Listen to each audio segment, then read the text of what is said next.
News on the Hour. I'm Lawrence Omoite.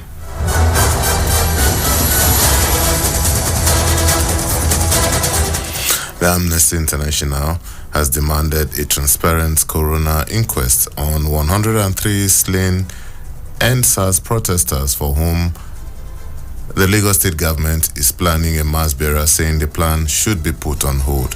This followed the emergence of a leaked memo addressed to the Lagos State Ministry of Health, indicating that the state government approved 61 million naira for the mass burial of 103 persons identified as 2020 EndSARS victims.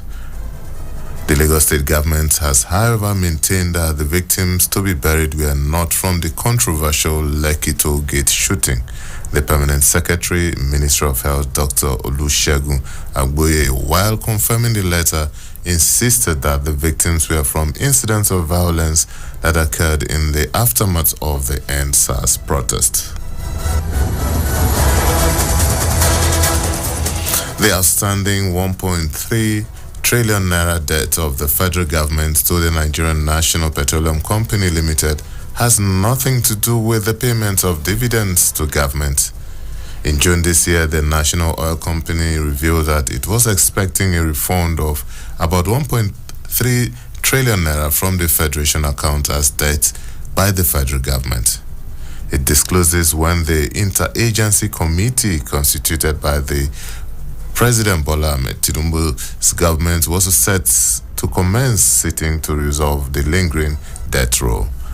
The federal government had accused the NNPCL of indebtedness to the tune of about 2.8 trillion naira, but the oil company had claimed that the federal government should first pay back almost 4.1 trillion naira. And on the foreign scene, at least 34 people have been killed and thousands evacuated after a wildfire broke out across Algeria, the country's interior ministry says. Outbreak of 97 wildfires were recorded across 16 provinces, affecting forests, crops, and farmlands. About 8,000 firefighters were working to bring the blazes under control, authorities say. 26 people were also injured and 1,500 evacuated from their homes.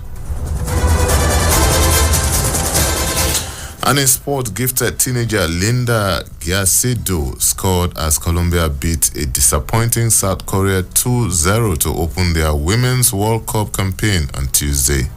The 18-year-old Real Madrid striker, who overcame cancer 3 years ago, was the beneficiary of a glaring goalkeeping error against a blunt South Korea.